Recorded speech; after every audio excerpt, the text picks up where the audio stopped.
Hi guys. Last class, you guys were looking at rotations that all went through the origin.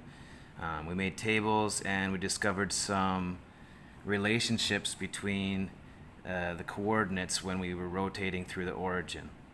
Now, we're going to look at rotations again in 90-degree increments today, but with a rotation point that is no longer the origin. So here's an example. I've got A is the pre-image. We're just going to look at one point, and it is located at 2, 1. Okay, and then we're going to be rotating it 90 degrees counterclockwise around point R, which you can see is not at the origin. It is at 1, -1. Now, we could just presume that R is at 0, 0 and follow the same patterns and then adjust in the X and Y value for each step. And that would be following that same pattern. It could be fairly time consuming and we might end up making some mistakes along the way. But what we're going to do today is we're going to look at it from a geometrical standpoint. Okay, so we want to make an angle that is at 90 degrees and we're going counterclockwise. So that's going to tell us it's somewhere over here. Now, how do I know that those two line segments are going to meet at 90 degrees? Let's reflect back from intersecting lines from our previous unit. We know that if two lines meet at 90 degrees, they are perpendicular.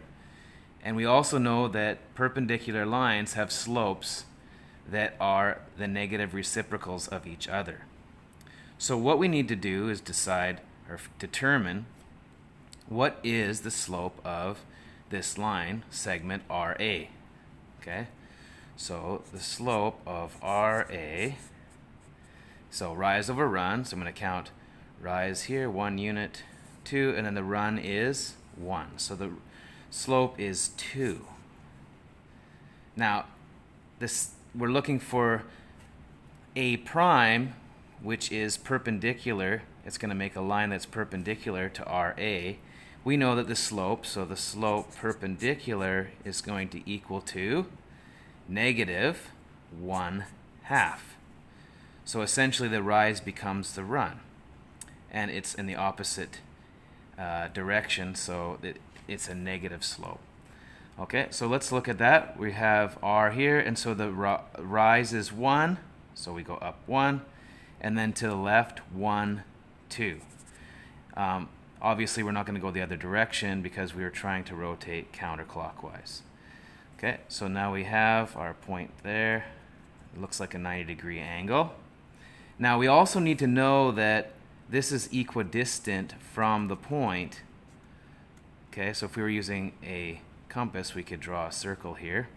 And let's look at what is the distance there. So we know that this is, using Pythagorean's theorem, a squared plus b squared is equal to c squared. So 1 squared is 1, plus 2 squared is 4. So this is the square root of 5. And if we look here, 1, 2, 3, 2 units. And the same, so 1 squared plus 2 squared, this is also square root of 5. So we know it's the same distance. Those two slopes are negative reciprocals of each other, so they are perpendicular. And so our A prime is at -1, 0. And so you're going to be working through exercises today, and you're going to follow the same patterns. I guess you could use a compass and a ruler and measure it, even if you didn't have the coordinates. And you should get quite a bit faster at it, so where you don't necessarily have to do this each time, you start to figure out the patterns.